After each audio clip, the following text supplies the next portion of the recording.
करते हैं मुंबई सिटी के बारे में। तो मुंबई भारत की आर्थिक राजधानी और आबादी के लिहाज से पूरे भारत का सबसे बड़ा और लोकप्रिय शहर है।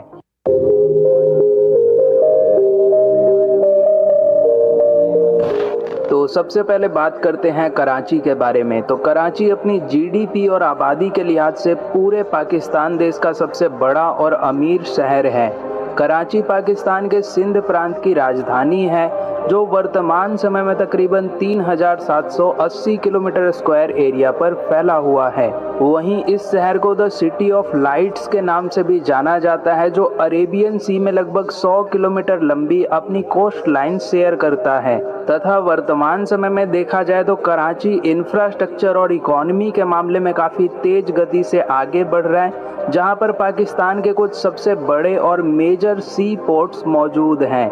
वहीं कराची शहर के नज़दीक बहरिया टाउन जैसे कुछ बड़े और मॉडर्न टाउनशिप एरियाज को बसाया जा रहा है, जो आने वाले वक्त में कराची को देखने का नज़रिया पूरी तरह से बदल कर रख देगा। अगर हम कराची के न्यूमेरिकल डेटा की बात करें तो 2017 सेंसस के आधार पर कराची शहर की कुल आबादी तकरीबन 1,50,00,000 लोगों की है।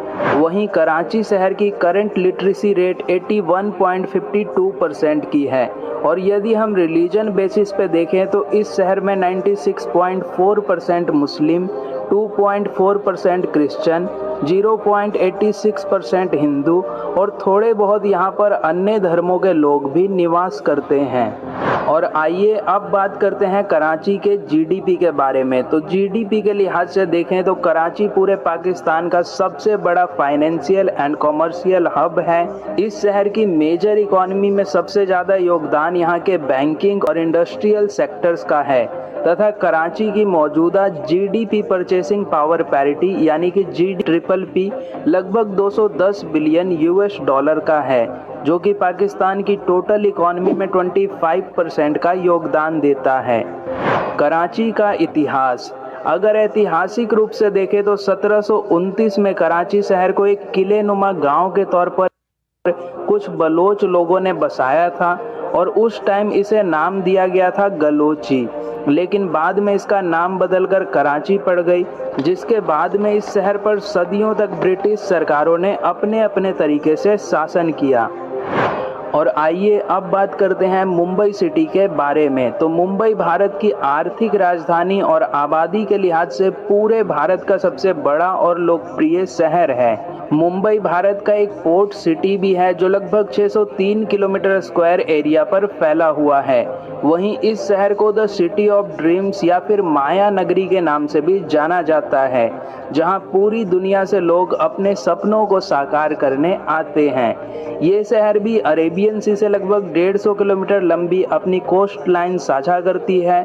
तथा वर्तमान समय में अगर आप देखें तो मुंबई के इंफ्रास्ट्रक्चर में तेज गति से परिवर्तन किया जा रहा है, जिसमें यहाँ पर कई स्काई स्क्रैपर्स और यहाँ के रोड नेटवर्क को काफ़ी इम्प्रूव किया जा रहा है।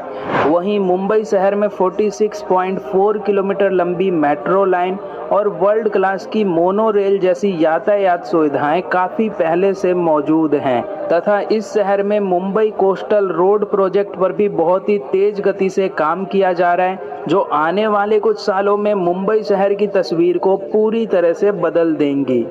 अगर हम मुंबई शहर के न्यूमेरिकल डेटा की बात करें दोस्तों, तो एक एस्टिमेटेड रिपोर्ट के आधार पर इस शहर की आबादी लगभग 2 करोड़ के आसपास है। वहीं मुंबई शहर की करंट लिटरेसी रेट 89.73% की है। और यदि हम रिलीजन बेसिस पे देखें तो इस शहर में 65.99% हिंदू, 20.65% मुस्लिम, 3.27% क्रिश्चियन, 4.85% जैन, 4.85% बुद्धिस्ट और बाकी यहाँ पर थोड़े बहुत अन्य धर्मों के लोग निवास करते हैं। जीडीपी के लिहाज से देखें तो मुंबई पूरे इंडिया का सबसे बड़ा फाइनेंशियल एंड कॉमर्शियल हब माना जाता है। इस शहर की मेजर इकोनॉमी में सबसे ज़्यादा योगदान यहाँ के फिल्म इंडस्ट्री, बैंकिंग, आईटी और इंडस्ट्रियल सेक्टर्स का है। तथा मुंबई शहर की मौजूदा जीडीपी परचेसिंग पावर पैरिटी लगभग 606 बिलियन यूएस डॉलर की है। जो कि भारत की टोटल इकॉनमी में 6.16% का योगदान देता है।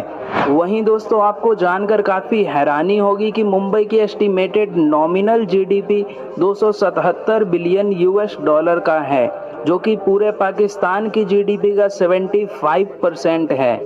मुंबई का इतिहास, अगर ऐतिहासिक रूप से देखें तो लगभग 13वीं शताब्दी के अंत में राजा भीमदेव ने इस शहर की स्थापना की थी।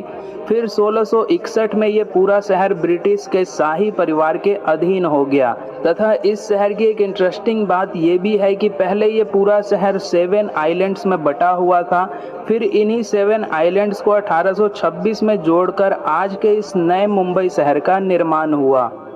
तो आशा करता हूँ कि आज का हमारा ये वीडियो आपको पसंद आया होगा तथा चल रहा है इस अभी टाइम के पे। हालात तो हाँ, खराब हैं। क्योंकि स्नैचिंग वगैरह और टारगेट किलिंग और इस तरह की बहुत सारी चीज़ें हैं जो कि पहले हो रही थी, बीच में कुछ अरसा कुछ टाइम ऐसा रहा जिसमें सारा कुछ ठीक हो गया, लेकिन फिर से वही हालात होने शुरू हो गए।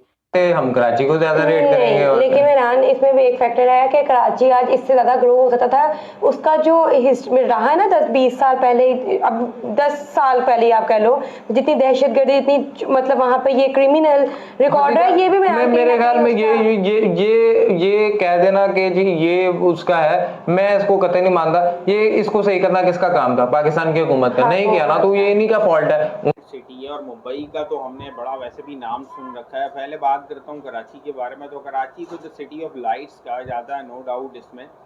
बाकी डेवलपमेंट की बात करें तो पिछले कुछ सालों में कराची में बहुत ज़्यादा तेज़ी से डेवलपमेंट हुई है। पहले डेवलपमेंट हुआ करती थी प्राइवेट सेक्टर में, लेकिन इस बार जो डेवलपमेंट हो रही है ना, तकरीबन पिछले कोई 2-2.5 सालों की अगर मैं बात करूं, तो प्राइवेट सेक्टर पे तो हो ही रही है जो भी हो रही है, लेकिन गवर्नमेंट का इंटरेस्ट भी बहुत ज़्यादा हुआ है। तो अगर कंपैरिजन की बात की जाए तो यार हम कह सकते हैं कि यार अगर इकॉनमी की बात की जाए तो क्लीन चिट मतलब मुंबई जीत गया ओवर कराची, बट उसके अलावा